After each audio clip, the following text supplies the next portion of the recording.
देविदास जरारे हे माझ्या वतीने APIL ही मी फाईल केलेलं आहे, पण हे मॅटर जे आहे ते आपले प्रसाद जरारे साहेब फाईट करणार आहे. आणि मी हे कोणता मुद्दा उचललेला आहे आपल्याला हे माहीत आहे की आज सगळीकडे कॉन्ट्रॅक्ट बेसिसवर कर्मचाऱ्यांना घेण्यात येत आहे. म्हणजे त्याची जबाबदारी महानगरपालिकेची नाही, घाटीची नाही, MSEBची नाही, कोणाची नाही आहे. एक ठेकेदार आपल्या जवळचा नेमायचं, त्याचा आपण पार्टनर व्हायचं, मग सरकारी डिपार्टमेंट करून त्या कर्मचाऱ्याच्या नावाने 20,000 रुपये पगार द्यायचं. ते कॉन्ट्रॅक्टर बिचारा कर्मचारी 30 दिवस काम करतो, मग पगार किती द्यायचा तर 12,000 रुपये. 8,000 कुठे तर काही आपल्याला माहीत नाही आहे. मग कर्मचारी गेला ठेकेदाराकडे की माझी तर पगार 20,000 रुपये हे डिपार्टमेंट कडून येतं, तुम्हाला 12,000 कसा. त्या उत्तर काय मिळायचं की नाही आता उद्यापासून तू ये नको, तुला खूप माज आली. मग हे बिचारा कर्मचारी त्या डिपार्टमेंटच्या अधिकाऱ्यांकडे जातो की साहेब माझी पगार 20,000 रुपये आहे, फक्त मला 12,000 रुपये.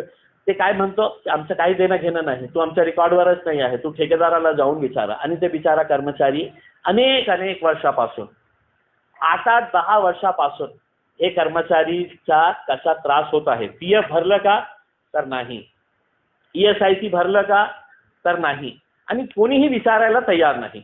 मग मी हे सगळं डिपार्टमेंट्सला पत्र पाठवलो, मी PF कमिशनरला भेटलो, मी लेबर कमिशनरला भेटलो. मी म्हटलं आपली जबाबदारी काय आहे, हे कर्मचाऱ्यांच्या संरक्षणाची जबाबदारी आहे. मी म्युन्सिपल कमिशनरला भेटलो की तुम्ही हे सांगू शकत नाही कर्मचाऱ्यांना की हे आमची जबाबदारी नाही आहे, कारण लेबर ॲक्ट प्रमाणे द प्रिन्सिपल एम्प्लॉयर जे आहे त्याची जबाबदारी असतं की हे ठेकेदार त्या कर्मचाऱ्याचा PF, ESIC, मेडिकल इन्शुरन्स हे सगळं भरत का नाही भरत आहे.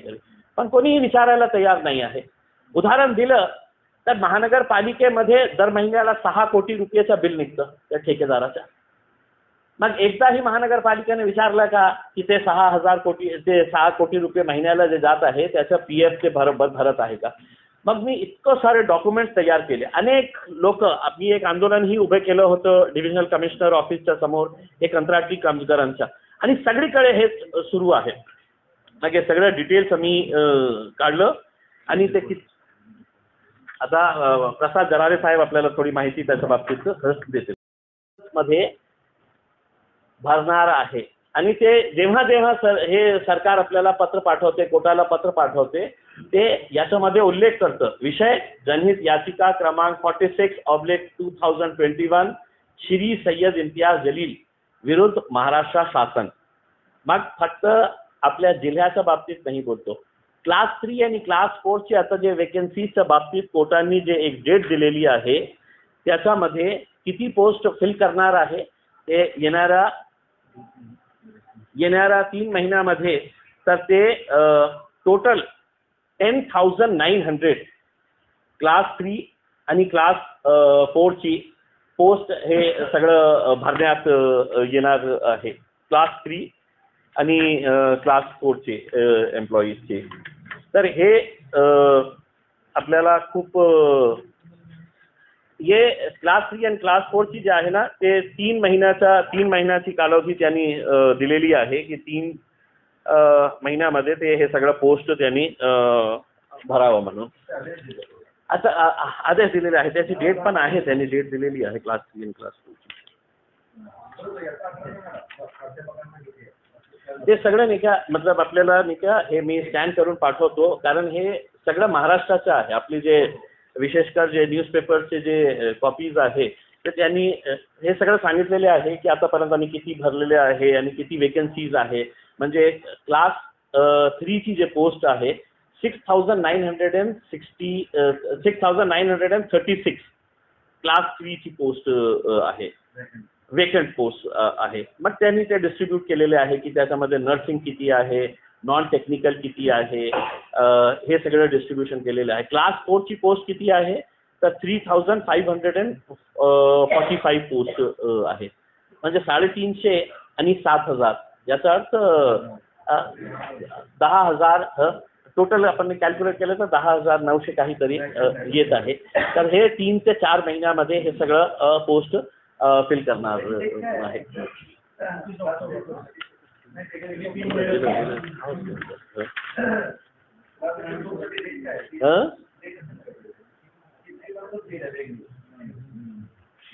डेट आहे ते बघून मी आपल्याला सांगतो. कोर्टाने डेट पण दिलेली आहे.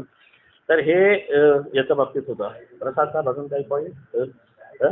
तर हे जे सगळं आहे ना, मी आपल्याला सर्वांना विनंती करतो की कारण हे सगळं हॉस्पिटल जे आहे ते गोरगरीब लोकांचे आहे. तर हे मेडिकल दुसरा एक अजून मुद्दा एक आहे जे मला घ्यायचं नाही होतं. मी आपल्याला स्पष्टपणे सांगतो की आशिष भिवापूरकर नावाचा एक डॉक्टर होता जे घाटी हॉस्पिटलमध्ये 3 वर्ष तिथे त्यांनी काम केलं. पेपरवर, फक्त पेपरवर सह्या करत होतं. एकही दिवस त्यांनी ओपीडी केली नाही, त्यांनी कुठल्या क्लास घेतली नाही, कुठल्या ऑपरेशन त्यांनी केलं नाही. मग माझं PIL जेव्हा आलं होतं तर त्या PIL मध्ये मी सांगितलं होतं की कशा एक करप्ट प्रॅक्टिस त्या घाटीमध्ये सुरू आहे. तर ते आशिष भिवापूरकरचं एक्झाम्पल दिलं की एकही दिवस ते डॉक्टर इथे आला नाही आणि कमीत कमी ते 3 वर्ष जे आहे ते दर महिन्याला 2,52,000 रुपयाची पगार, बिनकामाची पगार दर महिन्याला 2,52,000 रुपयाची ते पगार उचलत होता. मग मी कोर्टाला स्पष्टपणे विथ एव्हिडन्सेस दिलं होतं की त्याचं कुठेही एकही OPD नाही आहे. मॅन्डेटरी असतं HODची की ते HODची मीटिंग दर 15 दिवसांनी डीन घेतं. एकही मीटिंगमध्ये ते उपस्थित नाही. कुठे त्यांनी लेक्चर घेतला तर एकही लेक्चर नाही. हे सगळं घेतलं होतं मी आणि कोर्टाला मी सांगितलं होतं तुम्ही सगळे अटेंडन्स जे आहे ते मागवा. मग कोर्टाने गंभीर दखल घेतली होती. ते सगळं अटेंडन्सचे रजिस्टर्स कोर्टाने आपल्याकडे मागून घेतली होती.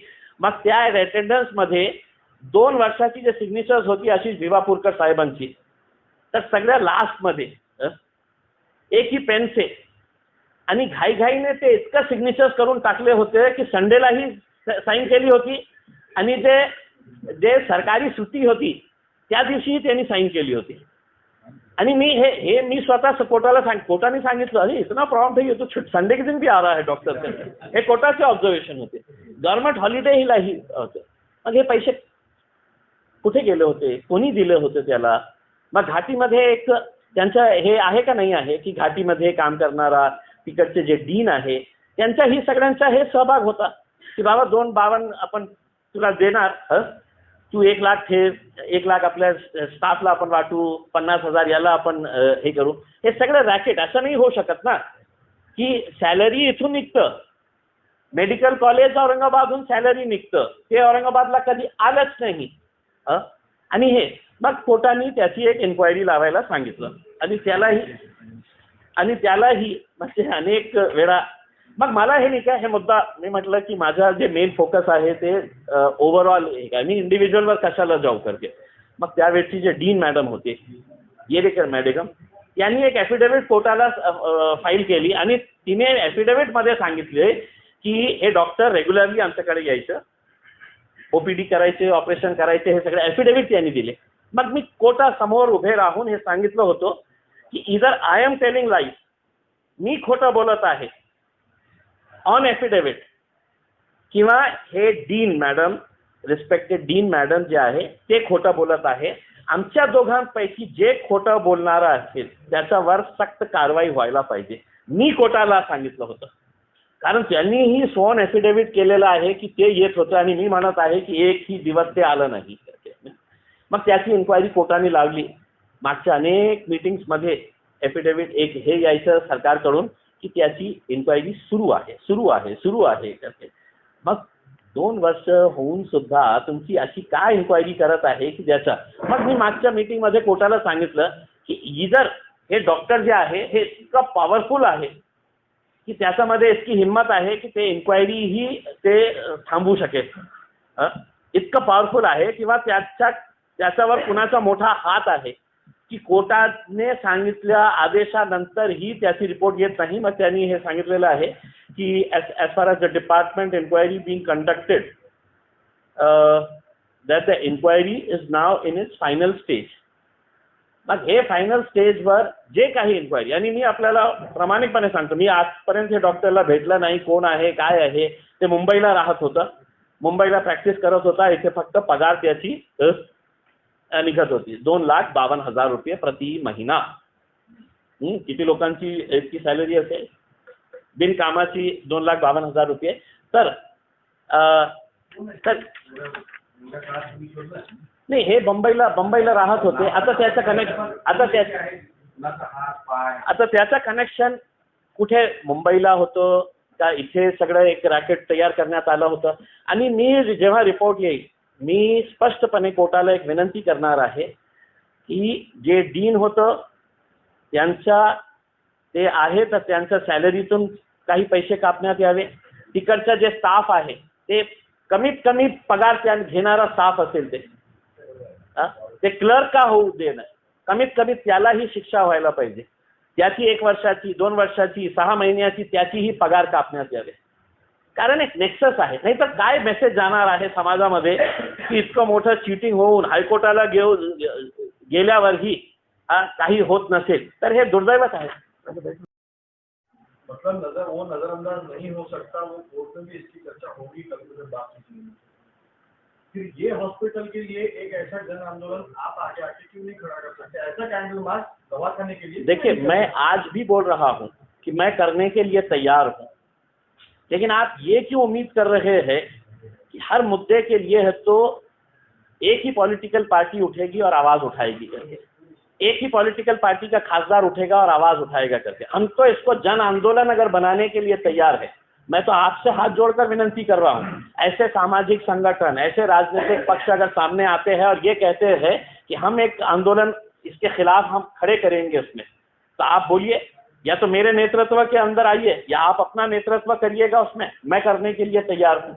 लेकिन हम अगर इसको आप कहेंगे कि नहीं साहब आपने तो वहां पे बैठे थे ना, अब यहाँ पे भी आप बैठो ना करके उसमें, आप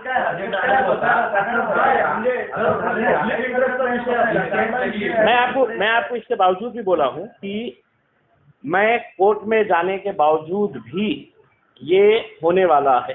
तो जब मुझे मालूम है कि ये सब होने वाला है घाटी के अंदर, तो मैं तो आपको सिर्फ जगाने की कोशिश कर रहा हूँ. अगर आप नहीं जाग रहे हैं तो बेहतर. इतकं का खचून गेले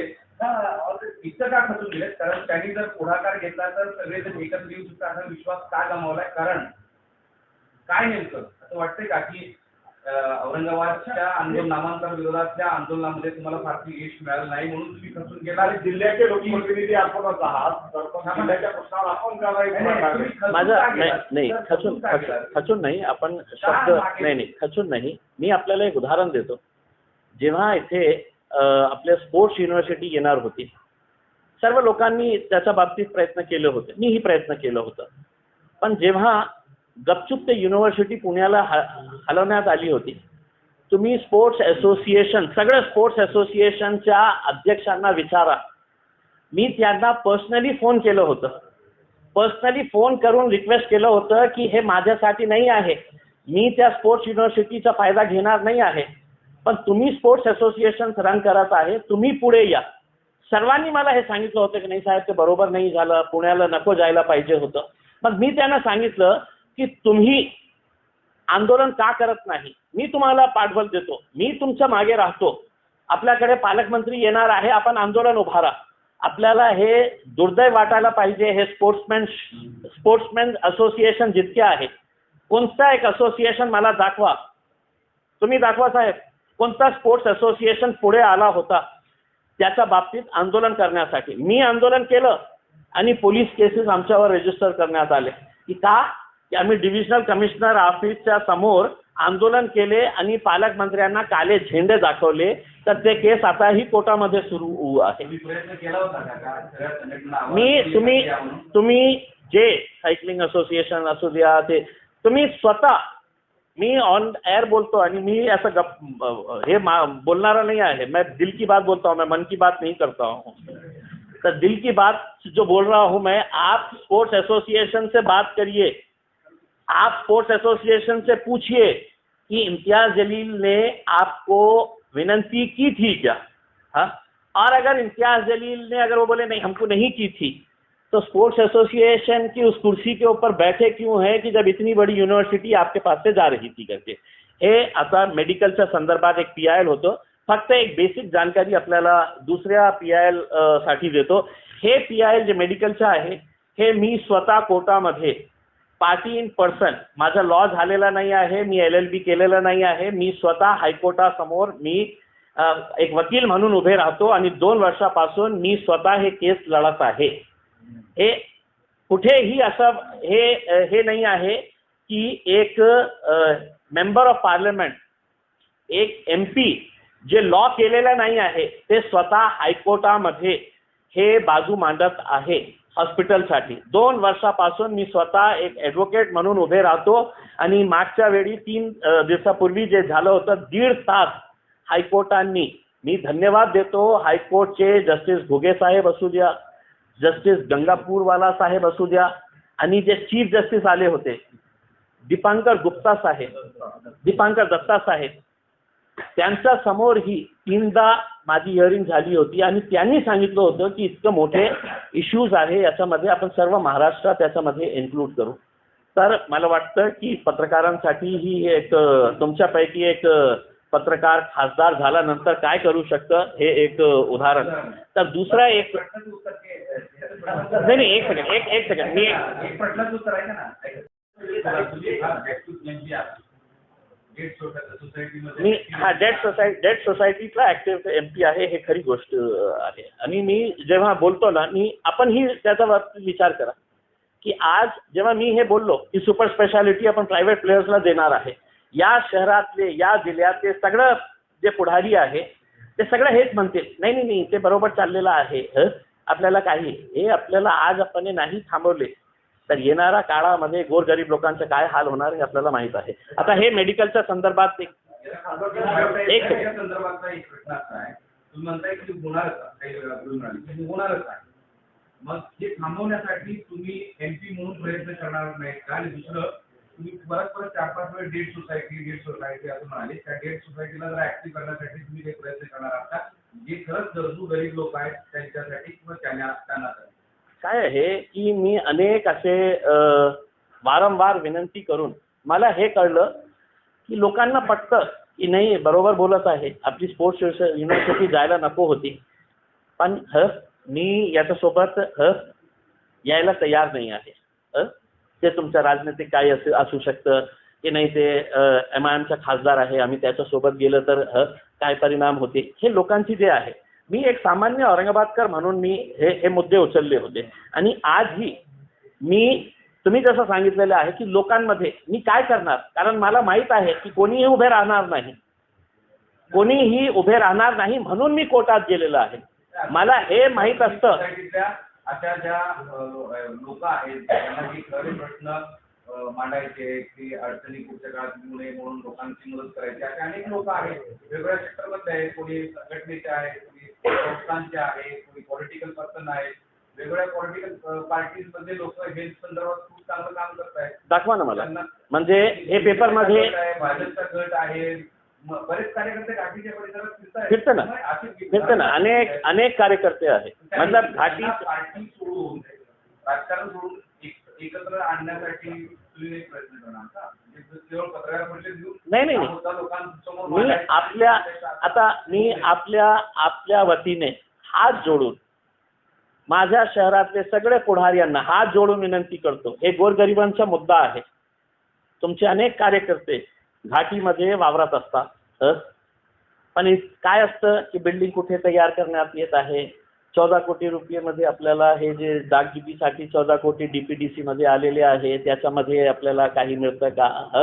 हे सगळं जे चाललेलं आहे तुम्ही जसं सांगितलेले आहे. आता हात जोडून विनंती करतो की हे डेट सोसायटीमधले काहीतरी हे सिद्ध करण्यासाठी की नाही आमच्यामध्ये प्राण आहे, आम्ही जीवित आहे, आम्ही अन्यायाचा विरोध लढणार आहे, तर तुम्ही आंदोलन उभे करा. मी एक सामान्य नागरिक म्हणून तुमच्या सोबत यायला तयार आहे, सामान्य नागरिक म्हणून यायला तयार आहे. राजनैतिक पुढारी जे आहे, जे घाटीच्या बोर्डवर आहे, घाटीचा निर्णय जेव्हा होतो काय काय तिथे होणार आहे त्याचं एक बोर्ड सरकार हे केलेलं आहे, त्याच्यामध्ये आमदार लोक आहे, आपले या शहराचे आमदार आहे. हे मुद्दा त्यांनी उचलला पाहिजे होतं.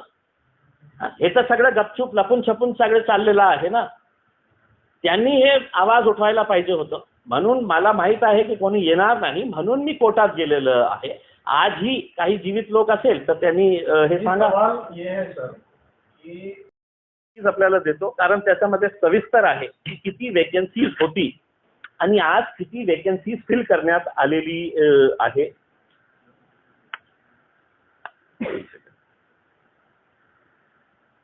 आता ते त्यांनी क्लास 3 क्लास 4च्या बाबतीत सांगितलेलं आहे की TCS भरणार आहे आणि TCS ना आम्ही सांगितलेलं आहे की हे लवकरात लवकर भरा. हे सगळं नाही काय रुटीन झालं होतं. मी कोर्टाला आम्ही हे सांगितलं की साहेब किती वर्ष चालणार. 2021ला मार्च 2021ला मी PIL फाईल केली होती आणि दरवेळी ते आपला एक ॲफिडेव्हिट सादर करायचं की आमची प्रक्रिया झाली. NPSCचं आम्ही परीक्षा घेतलं पण त्याच्यामध्ये काही भ्रष्टाचार निघाला मग ते सगळं कॅन्सल करण्यात आलेलं आहे. मी अनेकदा कोर्टाला सांगितलं की सामान्य गरीब लोकांना काय करायचे आहे की NPSCमध्ये फ्रॉड झाला, चिटिंग झाली, पैसे कोणी खाल्ले म्हणून ते कॅन्सल करायला. आता कोर्टाने जे ऑब्झर्वेशन केलेलं आहे पोस्टच्या बाबतीत तर त्यांनी हे सांगितलं रे considering orders pass since 4th January, March, April, May, 4th May 2021 onwards, we are now constrained to issue directions to the government by way of an ultimatum that the above mentioned vacancies, especially amongst doctors, shall be filled by 31st October 2023. आम्ही ultimatum देत आहे सरकारला. आम्ही अनेक orders pass केलेले आहे त्याची अंमलबजावणी होत नाही आणि तर आज आम्ही एक डेट फिक्स करत आहे. कोणत्याही परिस्थितीमध्ये डॉक्टर, असोसिएट प्रोफेसर्स आणि असिस्टंट प्रोफेसर्सची आम्ही तुम्हाला एक शेवटची तारीख देत आहे की 31 ऑक्टोबर 2023 पर्यंत. मग त्याच्या पुढे कोर्टाचं ऑब्झर्वेशन बघा. We are striking a note of caution that we would not entertain a request for extension of time. आम्ही तुम्हाला सूचित करतो, आदेशित करतो की कोणत्याही परिस्थितीमध्ये आम्ही या टाइमला म्हणजे 31 ऑक्टोबरला आम्ही एक्सटेन्शन देणार नाही. We are constrained to do so after considering that all our earlier orders repeatedly passed, repeatedly requesting the state government to fill in the post though have been complied with to quite an extent, but the above stated vacancies need to be filled in. आणि खूप मोठे सारे हे vacancies त्याच्यामध्ये त्यांनी उल्लेख केलेले आहे. मग त्याचा एक अल्टिमेटम देण्यात आलेला आहे आणि जे क्लास 3 आणि क्लास 4 च्या बाबतीत ही त्यांनी कोर्टाने एक डेट दिलेली आहे. क्लास 3 आणि क्लास 4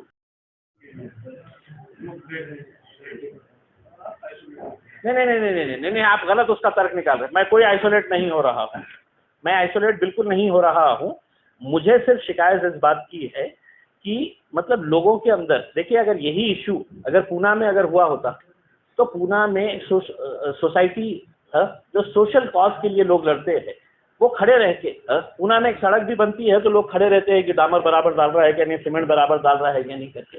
हमारे पास वो जो अवेयरनेस थी, एक सोशल स्ट्रक्चर हुआ करता था, लोगों के हित के लिए जो लोग लड़ते थे, वो कहीं पर भी नजर नहीं आ रही है. इसका मतलब ये नहीं है कि इम्तियाज जलील बिल्कुल अलग हो गया है और पूरा शहर अलग हो गया है करके. मैं आज भी ये कर रहा हूँ कि लोग मानते हैं कि जो हो रहा है कुछ गलत हो रहा है लेकिन ओपन में आने के लिए तैयार नहीं है. तो मैं ओपन में आके है तो ये लड़ रहा हूँ और अगर मुझे रोड के ऊपर सपोर्ट मिलेगा तो मुझे कोर्ट के अंदर जाने की जरूरत नहीं है. रोड के ऊपर लोग आ नहीं रहे हैं.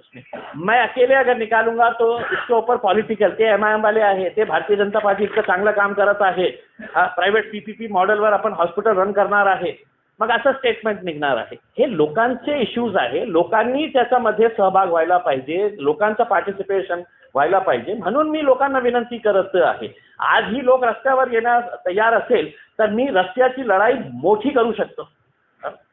PPP मॉडेल जे आहे कार्यालय आहे, डिव्हिजनल कमिशनरेट, डिस्ट्रिक्ट कलेक्टर, त्याच्यानंतर Aurangabad municipal corporation, Aurangabad smart city, BSNL, CIDCO, त्यानंतर EPFO ऑफिस, त्याच्यानंतर केंद्र शासनाचे पण काही जे लेबर डिपार्टमेंट आहे, स्टेट गव्हर्नमेंटचं लेबर डिपार्टमेंट यांना पार्टी करण्यात आलं आहे.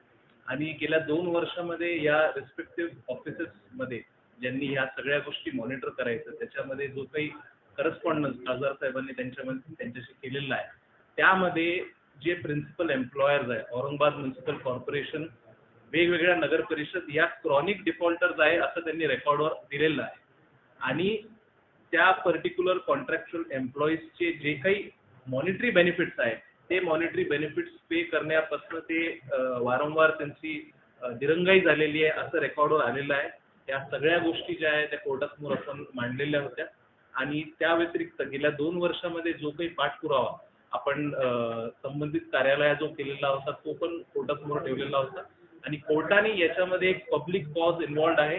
डिफरंट लेबर लॉज, ESIC, PFचे जे व्हायलेशन आहे याच्या संदर्भात नोंद घेऊन संबंधित सगळ्या जो काही पहिला नागरिक असतो तो खासदार असं मानलं जातं.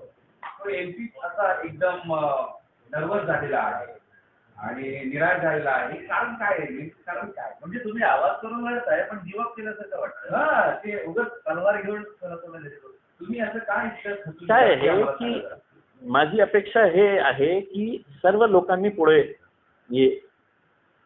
तुम्ही सांगा ना मला की आज आपण पत्रकार आहे, मलाही माहीत आहे की आपल्या नातेवाईकामध्ये, आपल्या मित्रांमध्ये अनेक असे एक्झाम्पल्स भेटतील की ज्यांच्यामध्ये इतकी हेच नाही आहे की प्रायव्हेट हॉस्पिटलमध्ये जाऊन ते आपले ऑपरेशन करण्याची.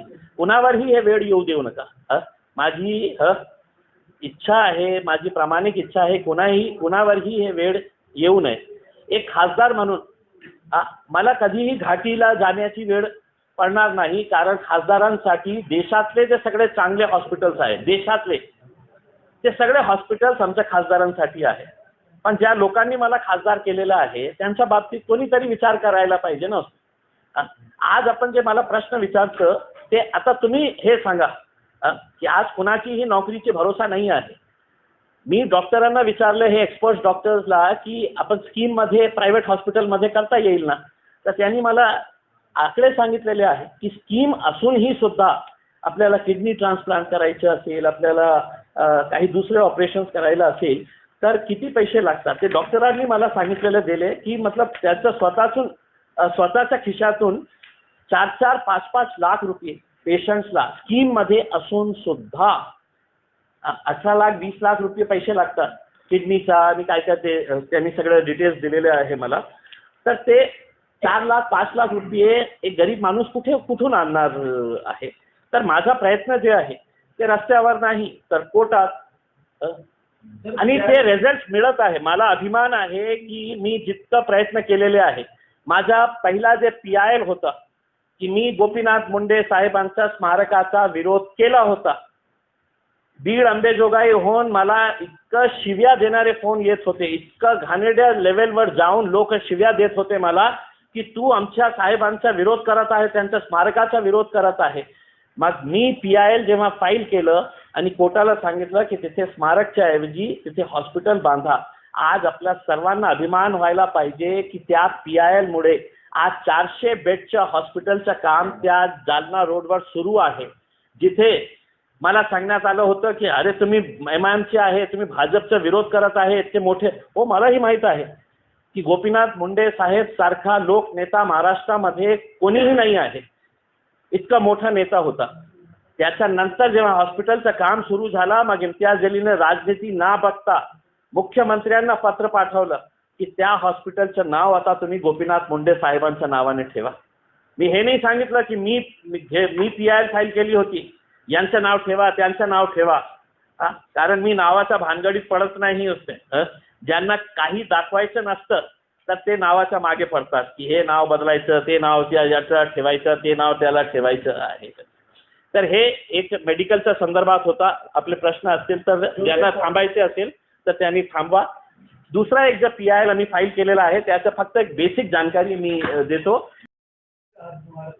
काय लेवलला इन्व्हॉल्वमेंट करतं आणि कोणाचे इन्व्हॉल्वमेंट? मी स्पष्टपणे सांगितलेले आहे की जे आज लपून छपून जे सगळं सुरू आहे PPP मॉडेलसाठी आणि फक्त याच्यासाठी, हे Aurangabad government medical college and हॉस्पिटलच्या बाबतीत जे सुरू आहे, 3 जे हॉस्पिटल्स आहे जे विदर्भामध्ये येतं त्याच्यासाठी एक्सप्रेशन ऑफ इंटरेस्ट एकही आलेला नाही आहे.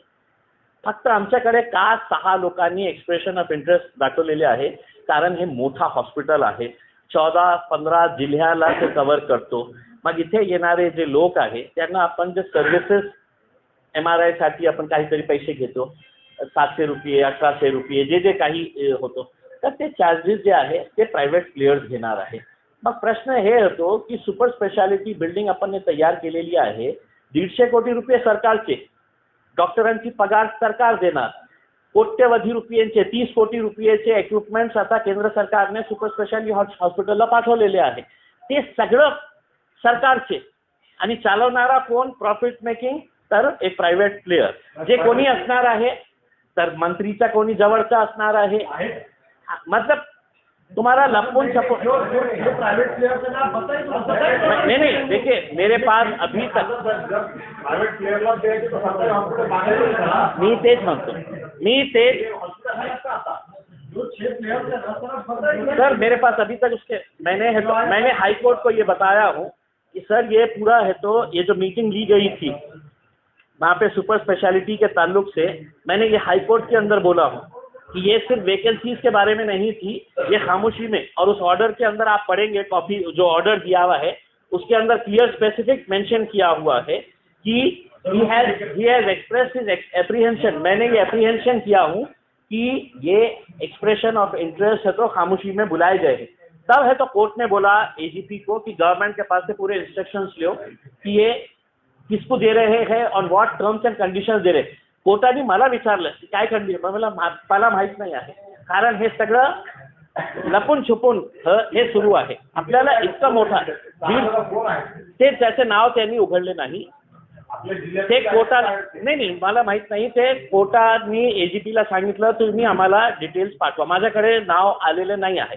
जेव्हा येतील नक्की मी पत्रकार परिषद नाही तर कमीत कमी माझ्या ट्विटरवर सांगू की हे सरकारी पैशातून हे पैसे कमावण्यासाठी कशा येत आहे. आणि 100% सांगतो की याच्यामध्ये इकडचे भाजपचे मोठे नेते असतील किंवा मंत्र्यांच्या काही जवळच्या लोक असतील जे याच्यामध्ये इंटरेस्ट दाखवत आहे, कारण त्यांना माहीत आहे की या औरंगाबादमध्ये आपल्याला कोणीही विरोध करणार नाही, करू शकत नाही. लोकप्रतिनिधीही विरोध करू शकत नाही, कारण त्यांचा इंटरेस्ट हॉस्पिटल चालवण्यामध्ये नाही आहे. तर 150 कोटी रुपये कोणाला ठेका दिलेला आहे, कोणाच्याकडे केलेला आहे, याच्यामध्ये सगळं आहे. आता काही आपले प्रश्न असतील. काय निर्णय झालेला आहे? मी मार्च 2021ला एक औरंगाबाद बेंच ऑफ बॉम्बे हायकोर्टमध्ये एक PIL फाईल केली होती आणि त्याचा मुख्य उद्देश एकच होता की आपल्या खूप सारे जे सरकारी हॉस्पिटल्स आहे ते डिस्ट्रिक्ट हॉस्पिटल्स असू द्या किंवा जे मेडिकल एज्युकेशन डिपार्टमेंटच्या अखत्यारीत येतं त्याच्यामध्ये खूप वेकन्सीज आहे. मग हे गोरगरीब लोकांना त्याचा कसा त्रास होत आहे त्याच्या बाबतीत मी एक PIL फाईल केली होती आणि मागच्या 2 वर्षामध्ये अनेक कोर्टांनी चांगले निर्णय दिलेले आहे. पण 2 दिवसापूर्वी जे 1.5 तासाची हिअरिंग झाली त्या 1.5 तासाच्या हिअरिंग नंतर हायकोर्टाने जे निर्णय दिलेले आहे ते खूप चांगले निर्णय आहे. एक तर म्हणजे हे आहे की आता केंद्र सरकारने हे निर्णय घेतलेला आहे की आपण सर्व जिल्ह्यामध्ये एक मेडिकल कॉलेज आपण सुरू करायचं आहे आणि हे भारतीय जनता पार्टीचे लोक खूप अभिमानाने सांगतो की आम्ही हर जिल्हे में एक हॉस्पिटल. मग काय आहे हॉस्पिटल सुरू करणं म्हणजे फक्त बिल्डिंग तयार करणे, इक्विपमेंट्स कोट्यवधी रुपयाचे खरेदी करणे, त्या आधारावर हॉस्पिटल चालू शकत नाही. तिथे आपल्याला डॉक्टर्स पाहिजे, नर्सिंग स्टाफ पाहिजे. ते आहे का आपल्याकडे? नाही आहे. मग कसं करायचं? तर NMC जे पहिले MCI होतं, मेडिकल काउन्सिल ऑफ इंडिया, आता नॅशनल मेडिकल कमिशन झालेलं आहे. त्यांची टीम इन्स्पेक्शनला येतं. ते सगळं बघतं की इन्फ्रास्ट्रक्चर आहे का, बिल्डिंग चांगली आहे का, डॉक्टर्स आहे का, नर्सिंग स्टाफ आहे का. तर त्यांच्याकडे डॉक्टर्सच नाही आहे, नर्सिंग स्टाफ नाही आहे. मग ते कशा एक गव्हर्नमेंट डिपार्टमेंट दुसऱ्या गव्हर्नमेंट डिपार्टमेंटला कशा शिटिंग करतं. तर त्याचा प्रमुख उदाहरण मी कोर्टासमोर उपस्थित केला की आता उदाहरण परभणीला एक मेडिकल कॉलेज सुरू होत आहे आणि दुसरा मेडिकल कॉलेज उस्मानाबादला सुरू होत आहे आणि आता जे कमिशनर आहे मेडिकल एज्युकेशनचे ते हे अनेक वर्षापासून हे प्रथा सुरू होती. तर त्यांनी 13 मार्चला एक पत्र पाठवले सगळं डीन्सला की एक टीम येत आहे NMCला, आपल्याला त्यांना दाखवायचे आहे की आपल्याकडे डॉक्टर्स अवेलेबल आहे. मग तात्पुरता स्वरूपात त्यांना तिथे शिफ्ट करा काही दिवसासाठी. ते टीम इन्स्पेक्शन करतील आणि मग परत त्यांना घेऊन जा. तर परभणीला किती डॉक्टर शिफ्ट करण्याचा ऑर्डर निघाला होता तर 35 डॉक्टरला 35 डॉक्टर्सला शिफ्ट करा लवकरात लवकर, ते NMCची टीम येत आहे. मग 2 दिवसानंतर 15 मार्चला एक ऑर्डर निघाला की उस्मानाबादला NMCची टीम येत आहे. मग 47 डॉक्टर्सला सांगण्यात आलं की तुम्ही तिथे उस्मानाबादला जा, कारण NMCला आम्हाला दाखवायचे आहे की हे डॉक्टर्स जे आहे ते उस्मानाबादलाही काम करत आहे. तर हे clear cut case of cheating आहे. मी कोर्टाला जेव्हा हे सांगितलं, कोर्टाने खूप गंभीर दखल घेतली आणि कोर्टाने सांगितलं की आम्ही जे ऑर्डर पास करत आहे ते ऑर्डरची कॉपी ते NMCला पाठवा आणि त्यांना दाखवा की अशा प्रकारचे this is just an eye wash, हे म्हणजे कशा प्रकारचा भोंगड कारभार ह्या महाराष्ट्रामध्ये सुरू आहे मेडिकल कॉलेजेसमध्ये. आणि कोर्टाने आदेशित केलं हे जितक्या डॉक्टर्सला आदेशित करण्यात आला होता की तुम्ही उस्मानाबाद आणि परभणीला शिफ्ट व्हा आता टेम्पररी बेसिसवर, तर ते सगळं कॅन्सल केली कोर्टाने. आणि कोर्टाने सांगितलं की यापुढे कुणालाही अशा प्रकारच्या टेम्पररी बेसिसवर शिफ्ट करता येत नाही, कारण एक्झिस्टिंग मेडिकल कॉलेजेसमध्ये आपल्याकडे खूप मोठी हे वेकेन्सीज आहे. तर एक चांगला निर्णय महाराष्ट्रामध्ये हे झालेला आहे. आमची ही इच्छा आहे की सर्व जिल्ह्यामध्ये मेडिकल कॉलेज सुरू व्हायला पाहिजे, पण असा मेडिकल कॉलेजेस सुरू करून फक्त बिल्डिंग बांधून ते चालणार नाही. कोट्यवधी रुपये आपण खर्च करतो आणि त्याचा काहीही उपयोग होत नाही. तर मी हायकोर्टाचा धन्यवाद देतो, विशेषतः जस्टिस घुगे साहेबांच्या, की त्यांनी हे निर्णय दिलेला आहे. दुसरं म्हणजे केलेले आहे आता त्याच्यामध्ये या PIL मुळे अनेक स्पेशलाइज्ड डॉक्टर्स जे आहेत, अनेक अनेक डॉक्टर्स तिथे अवेलेबल झालेले आहे, एक्सपर्ट डॉक्टर्स, पण तिथे ऑपरेशन करू शकत नाही गोरगरिबांचं. त्यांना सांगण्यात येत आहे की आम्ही फक्त OPD करू, तुला सांगू की तुला किडनी ट्रान्सप्लांट करायचे आहे, तुला एन्जिओप्लास्टी करायचे आहे, ओपन हार्ट सर्जरी करायची आहे, तुझ्याकडे पैसे असेल तर तू प्रायव्हेटमध्ये जाऊन करा, नाहीतर आपली मृत्यूची वाट बघा. का हे ऑपरेशन सुरू करण्यात येत नाही आपल्याकडे इक्विपमेंट्स असूनही सुद्धा? कारण तिथे नर्सेस अपॉइंट केले गेलेले नाही. डॉक्टरांचं म्हणणं हे आहे की नर्सेस अपॉइंट केलं की आपण उद्यापासून ऑपरेशन आपला सुरू करतो. तर कोर्टाने याचीही दखल घेतलेली आहे आणि एक फिक्स टाइम बाउंड प्रोग्राम दिलेला आहे आणि सांगितलेले आहे की कोणत्याही परिस्थितीमध्ये आम्ही सरकारला अल्टिमेटम देत आहे की हे पोस्ट तुरंत लवकरात लवकर 31 ऑक्टोबरपर्यंत आम्ही कोणत्याही परिस्थितीमध्ये एक्सटेन्शन एंटरटेन करणार नाही. तर याचा नक्की खूप मोठा फायदा होणार आहे. क्लास 3 आणि क्लास 4चे 10,900 पोस्ट मागच्या 3 ते 4 महिन्यामध्ये भरण्याचे आदेश कोर्टाने दिलेले आहे. तेही सर्व महाराष्ट्राच्या हॉस्पिटल्सला ते लागू होणार आहे. तर एक चांगला मला असं वाटतं की हॉस्पिटल गोरगरिबांसाठी जे बांधलेलं आहे त्याचा फायदा नक्की होणार आहे.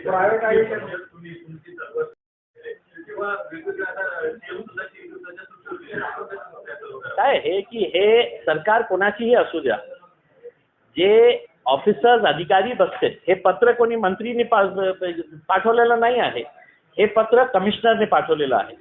सरकार आज यांची असेल X किंवा Y किंवा Z हे मायने नाही आहे. एक सिस्टम असतं आणि त्या सिस्टममध्ये कमिशनर असतं, सेक्रेटरी असतं. त्यांचं हे काम आहे की त्यांनी हे सांगायला पाहिजे की आपण सुरू करत आहे, पण आपल्याकडे डॉक्टर्स कुठे आहेच नाही डॉक्टर्स. मग कशाला आपण पैसे त्याच्यावर, आपण मॅनपॉवर तयार करा पहिले आणि त्याच्यानंतर आपण मेडिकल कॉलेजेस उघडण्याची आपण भाषा करा. तर ते सरकार कोणाची येणार जाणार हे महत्त्वाचं नाही आहे. आमची इच्छा हेच आहे की गोरगरिबांसाठी हे हॉस्पिटल सुरू करणार असेल आम्ही त्याचं स्वागत करतो, पण आपल्याकडे मॅनपॉवरची खूप मोठी कमतरता आहे. तर हे चीटिंग नको व्हायला पाहिजे. देखिए, मैंने मार्च 2021 में एक PIL फाइल किया था जनहित याचिका, जिसमें मैंने अदालत को ये बताया था कि कितने गवर्नमेंट मेडिकल कॉलेजेस में, हॉस्पिटल्स में और ग्रामीण के हॉस्पिटल्स में, महानगर पालिका के हॉस्पिटल्स के अंदर कितने doctors, nursing staff, class 3, class 4 की कमी है करके. और पिछले 2 साल से ये केस मैं खुद लड़ रहा हूँ ना, मैं वकील नहीं हूँ, इसके बावजूद भी मैं हाईकोर्ट में जाके पिछले 2 साल से एक वकील बनकर खड़े रहता हूँ और लड़ता हूँ. 2 दिन पहले हाईकोर्ट ने 1.5 घंटा इसके ऊपर मैंने आर्ग्यूमेंट किया और हाईकोर्ट ने बहुत अच्छे फैसले सुनाए हैं. इसमें एक फैसला जो पूरे महाराष्ट्र के डॉक्टर्स को बड़ा फायदा पहुंचने वाला है वो ये है कि केंद्र सरकार ने ये निर्णय लिया है कि अब हम देश के हर जिले के अंदर एक मेडिकल कॉलेज, हॉस्पिटल बनाएंगे.